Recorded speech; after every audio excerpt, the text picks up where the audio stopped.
bienvenue au module 8 de notre formation Identité et Anxiété. Nous allons parler aujourd'hui des troubles alimentaires. Je vous avais mentionné que les thèmes de l'identité et de l'anxiété seraient certainement des thèmes qui seraient récurrents et qui reviendraient encore et encore. Et je vous avais pas menti, parce que effectivement, ici, dans le cas des troubles alimentaires, on parle d'un trouble anxieux, d'un exutoire pour gérer l'anxiété. Et définitivement, on parle d'un trouble identitaire, bien souvent.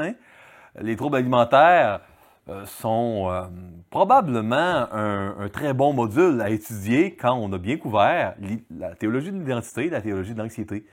Et ça serait très utile de vous rappeler de nos discussions sur l'identité et l'anxiété pour toute discussion biblique concernant la sexualité, que ce soit parce que vous allez suivre notre cours de Counseling biblique 2, où on parle beaucoup de la sexualité, ou notre atelier de formation Sexualité, doute et compassion. Dans les deux cas, très bonne chose de se rappeler de notre conversation sur l'identité et sur l'anxiété. Deux ressources très utiles que j'aimerais vous recommander concernant les troubles alimentaires. Et par troubles alimentaires, il y a une panoplie d'étiquettes dans le DSM-5, ce livre diagnostique qui regroupe et donne des critères.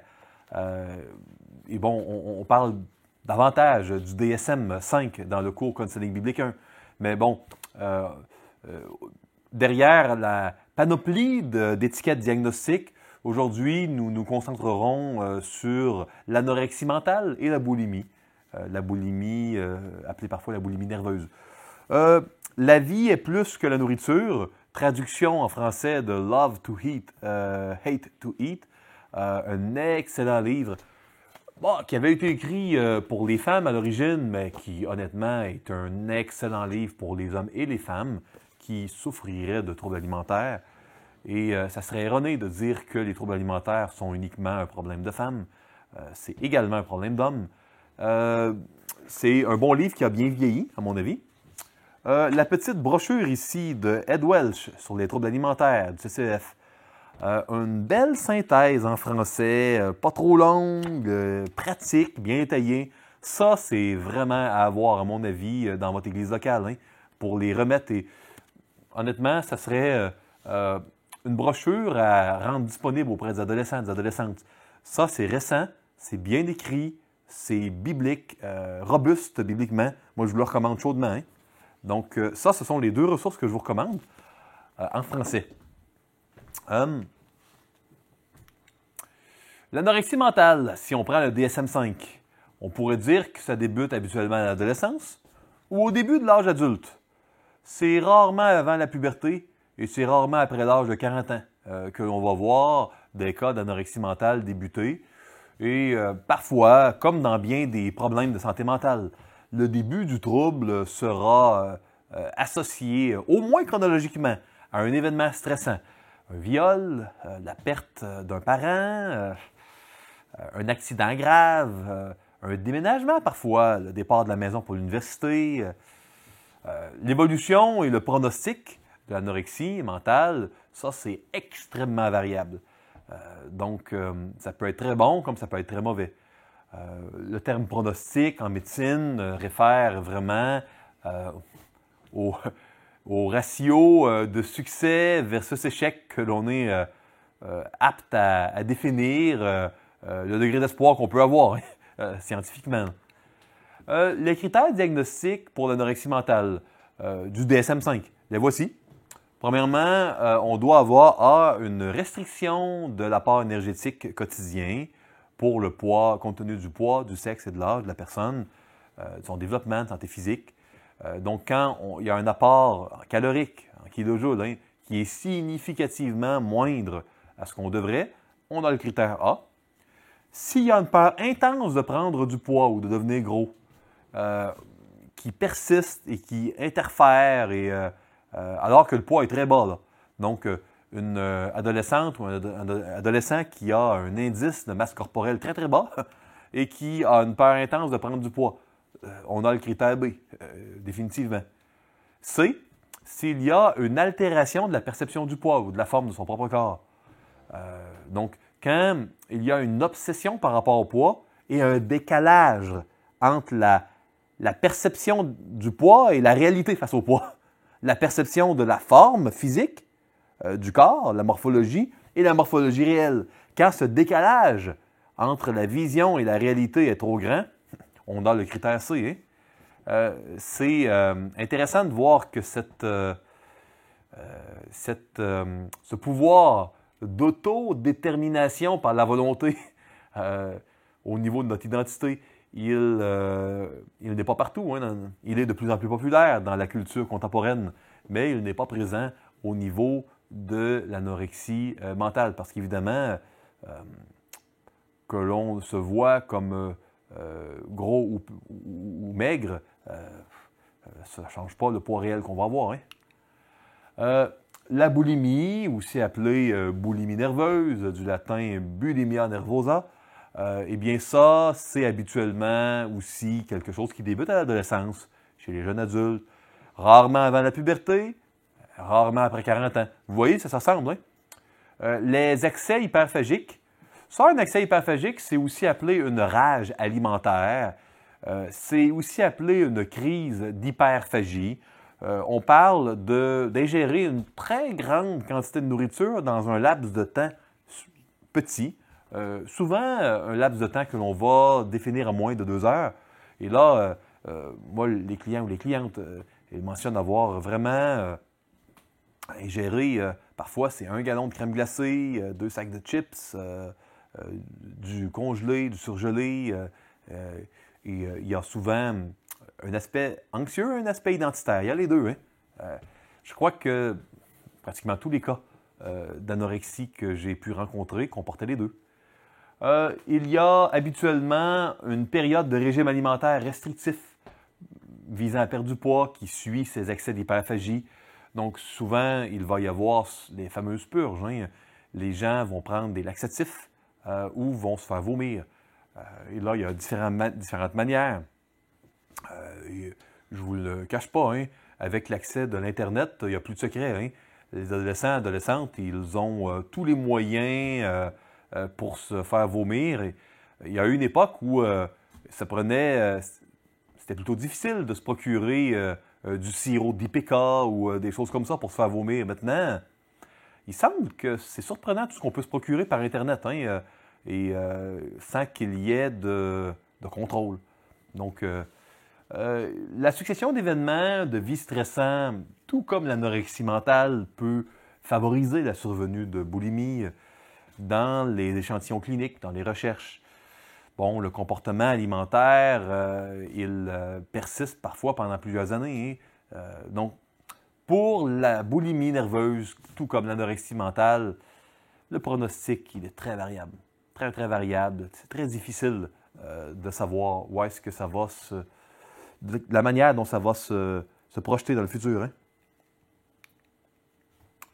Les critères diagnostiques dans le DSM-5 de la boulimie nerveuse, il y a une survenue récurrente d'accès hyperphagique, donc les rages alimentaires. Ici, on parle de crise de gloutonnerie, probablement un terme davantage utilisé en Europe. Je crois que je ne l'ai jamais entendu au Québec.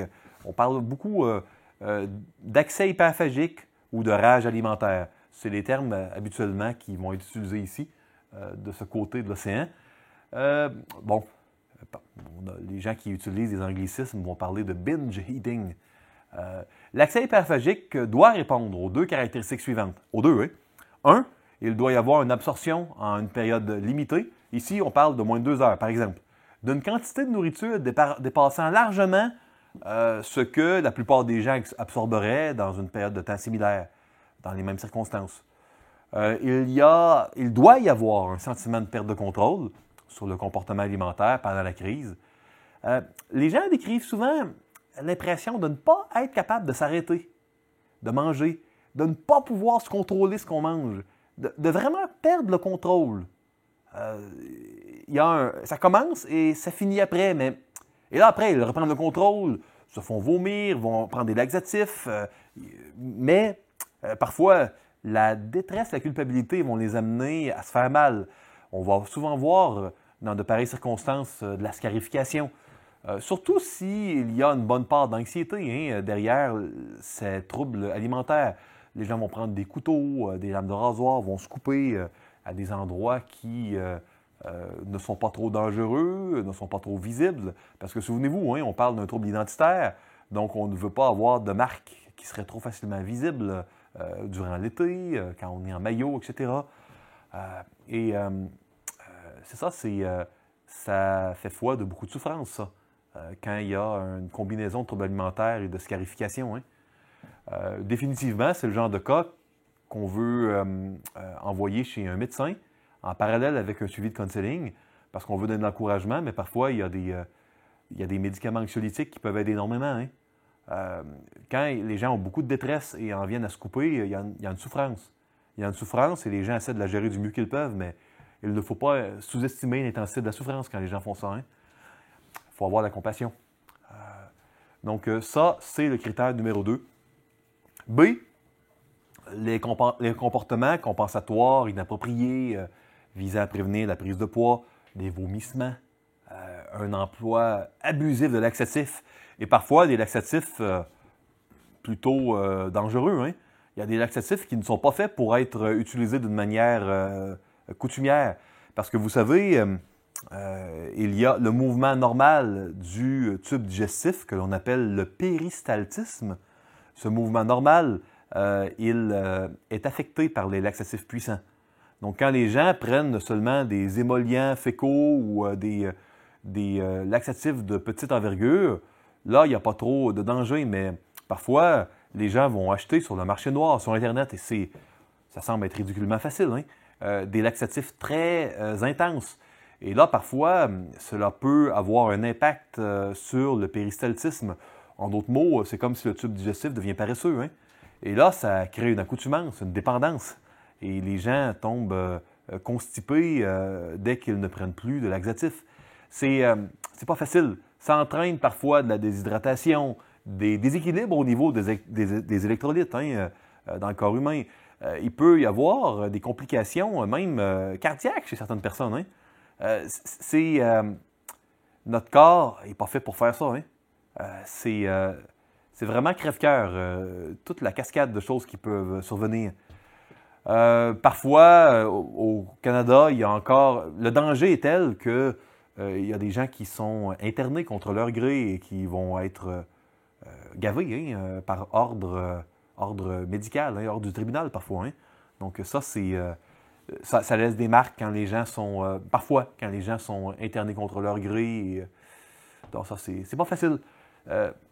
Les excès hyperphagiques, donc les rages alimentaires, les comportements compensatoires inappropriés, surviennent en moyenne tous les 2 ou en moyenne au moins une fois par semaine pendant 3 mois. Donc ça, c'est important. C'est un autre critère à voir.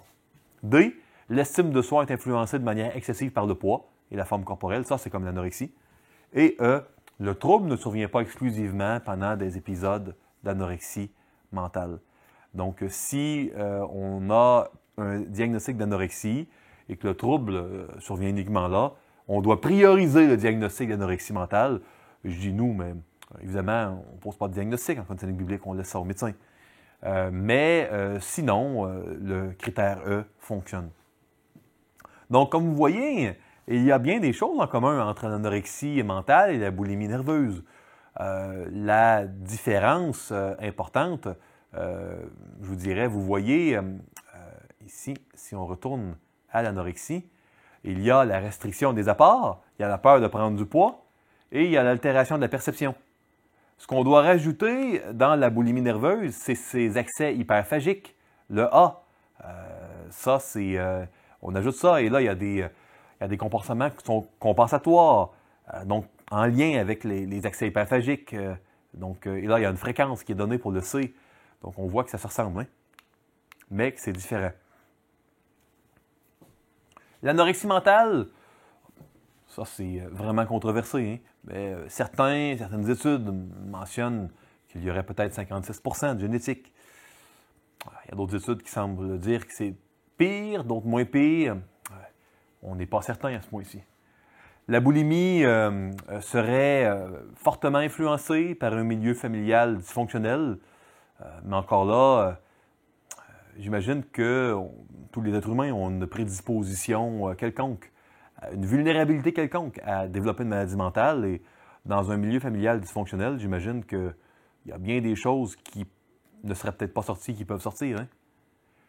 Le traitement de l'anorexie, de la boulimie, dans les cas sévères, en crise, on doit penser à l'hospitalisation. On doit penser à la médication également. Parfois, comme je vous l'ai mentionné, en raison du circuit de l'anxiété qui est impliqué dans les troubles alimentaires, qui sont souvent des exutoires, il faut penser à la médication.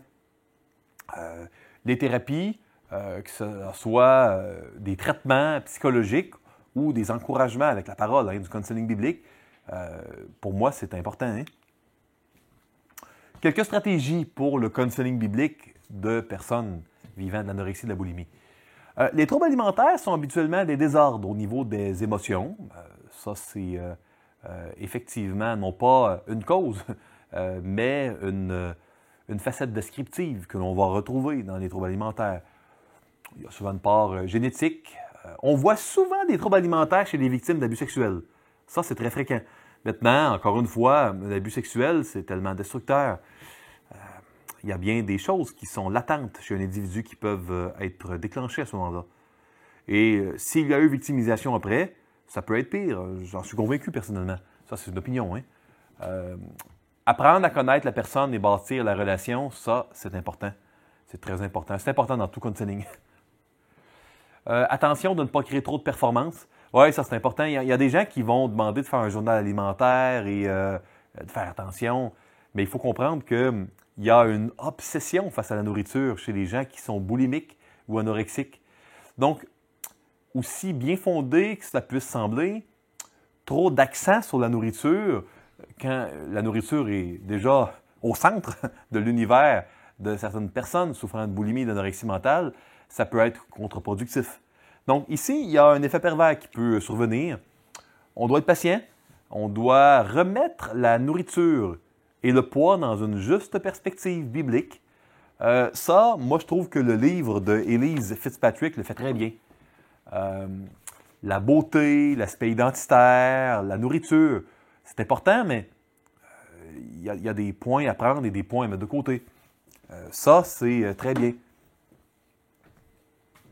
Bon, pour une théologie biblique de la nourriture et des repas, ceux qui lisent l'anglais pourraient se procurer Truth, That We Can Touch, ce livre écrit par un des membres du mouvement Nine Marks de Marc Dever sur la théologie des repas du Seigneur, tout ça.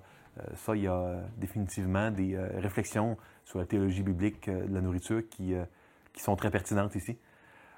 Il y a énormément d'aspects au niveau du repas du Seigneur qui je pense, peuvent être utiles dans les réflexions avec quelqu'un qui a des troubles alimentaires et une idolâtrie reliée à la nourriture. Donc, ne pas focaliser trop le suivi sur la nourriture. Ça, c'est important.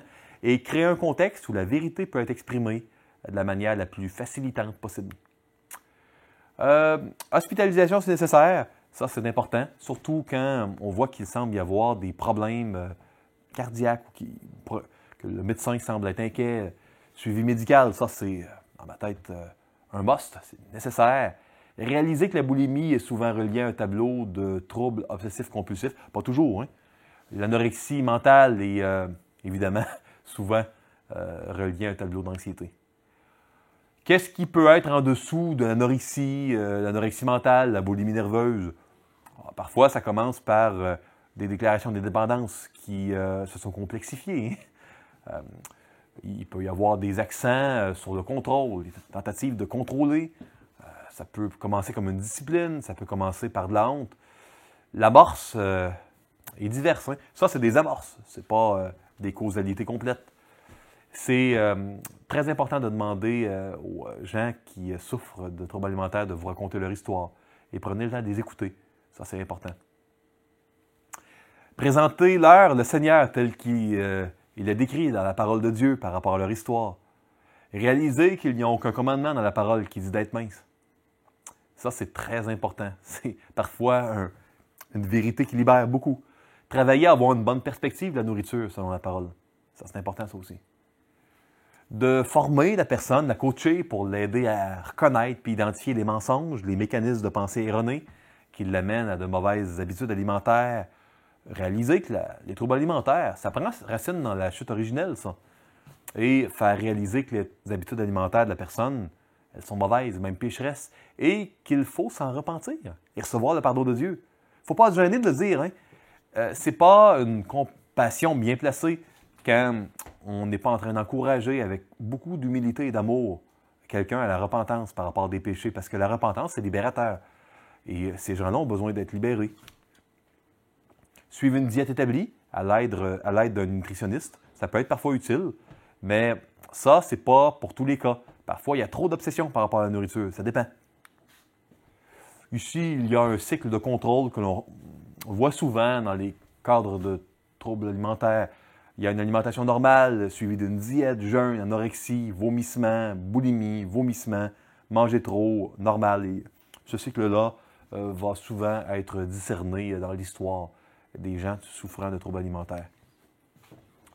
Vous savez, il y a plusieurs conditions qui nécessitent des soins du corps, pas seulement des encouragements pour l'âme. L'anorexie mentale et la boulimie nerveuse fait partie de ces conditions. Commencez par vous assurer que la personne que vous suivez est vue par un médecin. Ça, c'est important. Et par la suite, chercher à l'encourager et à travailler avec elle. Et on doit se rappeler que la chose la plus importante, c'est de traiter, nous, comme conseillers bibliques, l'anxiété. La théologie de l'anxiété, la théologie de l'identité. Ça commence par là. Et ça, vous allez le voir, c'est le cas pour bien des problèmes. Et ces vérités au niveau identitaire, au niveau anxiété, elles libèrent et elles guérissent souvent. Que ce soit pour l'anorexie, pour les dépendances et bien d'autres cas. Que le Seigneur vous bénisse.